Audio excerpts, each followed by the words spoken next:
कौन ऐसा ऋषि मुनि है जिस माया की गोद में बैठकर आपको भूल न जाए।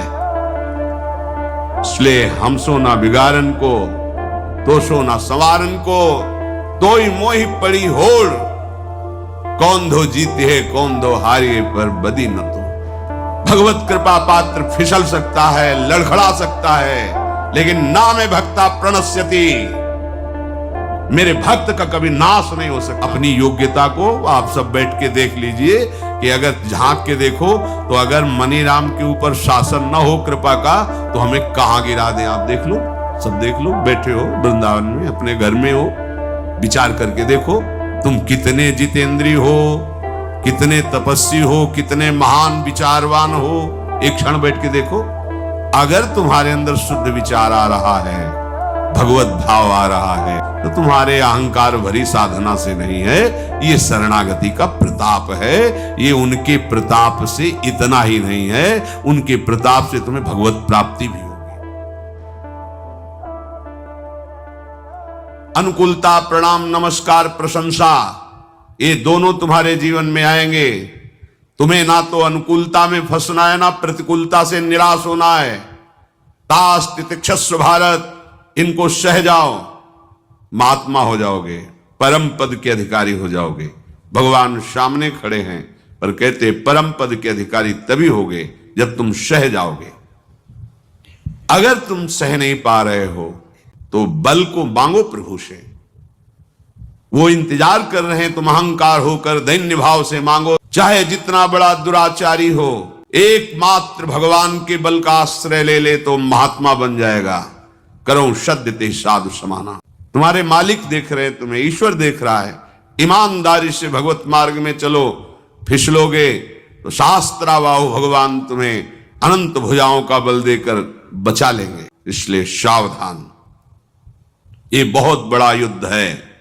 उपासक, तुम केवल अकेले हो, पूरी सृष्टि तुम्हारी परीक्षा में है, पूरी सृष्टि तुम्हारे विरोध में है। किसी को तुम अनुकूल मत मान लेना। कैसे? कोई बहुत तुम्हें प्यार करता है, अनुकूल करता है, तो तुम्हारी आंतरिक वृत्ति को चुरा रहा है, वो तुम्हें परास्त कर रहा है। रागात्मक वृत्ति तुम्हारे भगवत चिंतन में बाधा पहुंचा देगी। कोई तुम्हारा विरोध कर रहा है, निंदा कर रहा है, अपमान कर रहा है, तो द्वेषात्मक वृत्ति घसीट लेगी और तुम्हारी भगवत चिंतन की वृत्ति में बाधा पहुंचा देगी। इसलिए राग द्वेष दोनों खोइए, खोजिए पद निर्वाण, मत करो चिंता। अहम त्वं सर्व पापेभ्यो मोक्षयिष्यामि मा शुचा। मैं तुम्हें पवित्र करूंगा, बस तुम्हें अपने स्वामी की आज्ञा पर चलना है। स्वामी जानते हैं।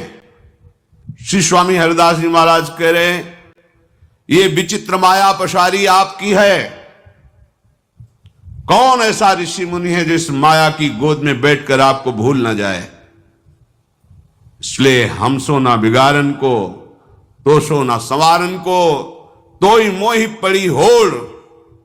कौन दो जीते है कौन दो हारिए, पर बदी न तोड़। ये विचित्र माया भगवान की है। समझ में नहीं आती है कि क्या रूप रख करके तुम्हें परास्त कर देगी।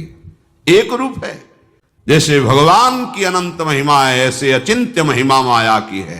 भगवत कृपा पात्र फिसल सकता है, लड़खड़ा सकता है, लेकिन मेरे भक्त का कभी नाश नहीं हो सकता। अपनी वृत्ति को निरंतर भगवत चरणारविंद में लगाने का प्रयास करो। ठेका भगवान का और गुरुदेव का है तुम्हें भगवत प्राप्ति कराने का। आप बार बार आज्ञा का उल्लंघन करेंगे, फिर भी उनके हृदय में कोई फर्क नहीं पड़ने वाला। तुम उनके हृदय को नहीं जानते हो, अगाध समुद्र हैं। पर उनके द्वारा निर्धारित किया हुआ शासन विभाग भागवतिक तुम्हें फिर चैन से नहीं रहने देगा। उनके हृदय में तुम्हारे प्रति कभी वात्सल्य के सिवा और कुछ नहीं आ सकता। तुम नहीं समझ सकते सदगुरु के हृदय को, भगवान के हृदय को। अगाध समुद्र होता है। इसलिए चाहे गृहस्थ हो चाहे विरक्त हो, हर उपासक से प्रार्थना है, हमारे लाडले युगल सरकार की कृपा का दुरुपयोग मत करो। हमारे प्रभु ने तुम्हें क्षमा कर दिया है अनंत जन्मों के अपराधों को। अवहेलना मत करो उनकी अवहेलना होगी यदि उनकी आज्ञा का पालन नहीं करोगे। श्री भगवान कह रहे यदि जीवन भर भजन नहीं किया तो जब तुम्हें सत्संग मिला उस दिन से शुरू कर दो।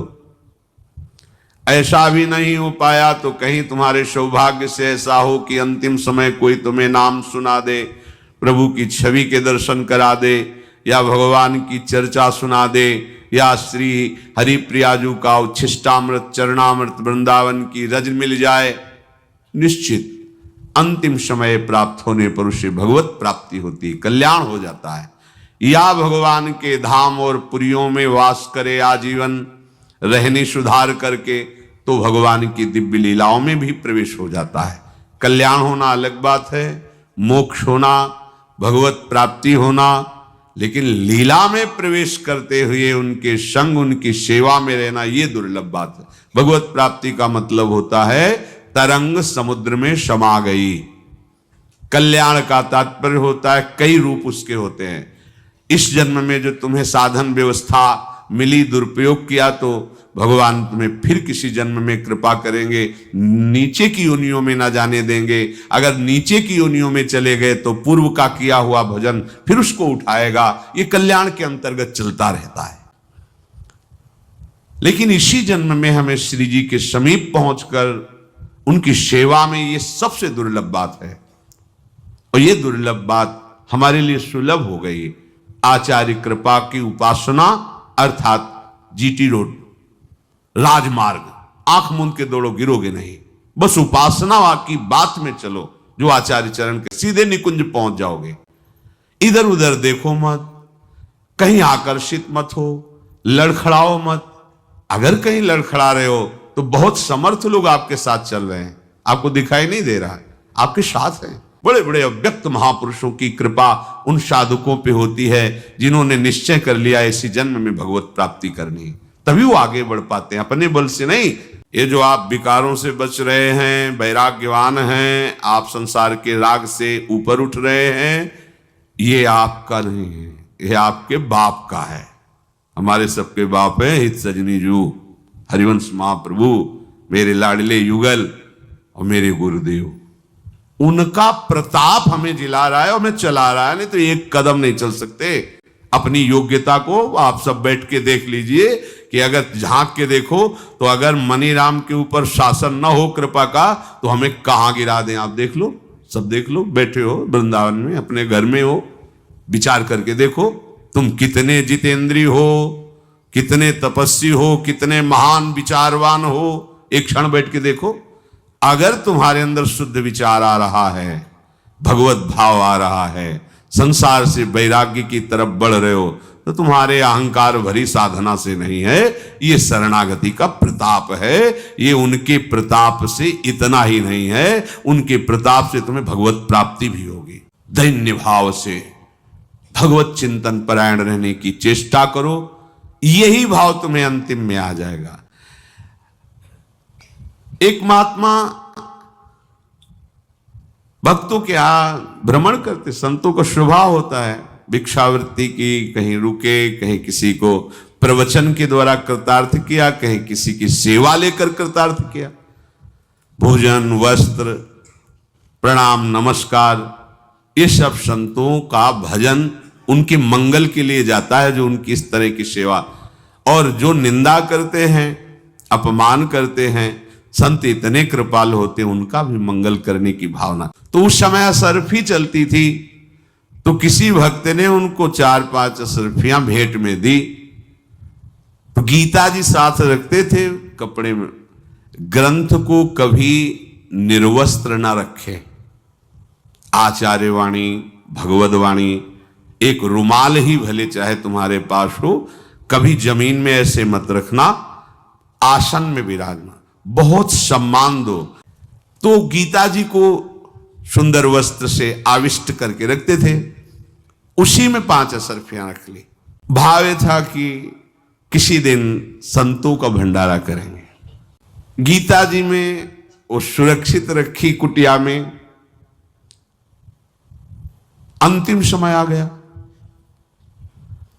अब चिंतन फंसा कि वो 5 असरफियां जो गीता जी में रखी हैं, कैसे बताऊं शिष्य को कि वो रखी हैं। बोल सकते नहीं, चिंतन, वो चिंतन उतना हुआ, शरीर छूट गया। तो स्वर्ण का, धन का चिंतन होने के कारण सांप की योनि मिली, पर ज्ञान विज्ञान संपन्न, उनको पूरी चेतना है। लगा है कि एक धन का आश्रय लेने से मेरी दुर्गति हो गई। किसी तरह अगर उन असरफियों को साधु सेवा में लगा दिया जाए तो मेरी योनि बदल जाएगी। अपने शिष्य को स्वप्न में, देखो हम तुम्हारे गुरु हैं, मारना नहीं मुझे। गीता जी की जो पोथी है ना, वहीं हम सांप के रूप में बैठे हैं। अभी हमारी नवीन अवस्था है, अर्थात नया सांप का बच्चा जो मिले मैं ही हूं। मारना नहीं, तुम वह शर्फी लेकर के संतों को भंडारा कर दो, हमारा जीवन बदल जाएगा। देखा जाके तो छोटा सा सांप का बच्चा फड़का, प्रणाम किया, खुला अशरफियों से संत भंडारा किया, देखो सांप मर गया। फिर उनका कल्याण। बड़ा सूक्ष्म है अंतिम निर्णय। यद्यपि जो भगवान का भजन करते हैं भगवत प्राप्ति निश्चित है, पर ये उदाहरण केवल इसलिए दिए जाते हैं कि देखो गति में कितनी प्रबलता है चिंतन की। हिरण का चिंतन की, अगला जन्म हिरण का। हम अगर जीवन भर भगवान का भजन करेंगे तो देखो सांप बने पर उनको पूरा भजन, पूरा ज्ञान है, उपाय भी हुआ कुछ क्षण के लिए, पर चूक तो हो गई ना।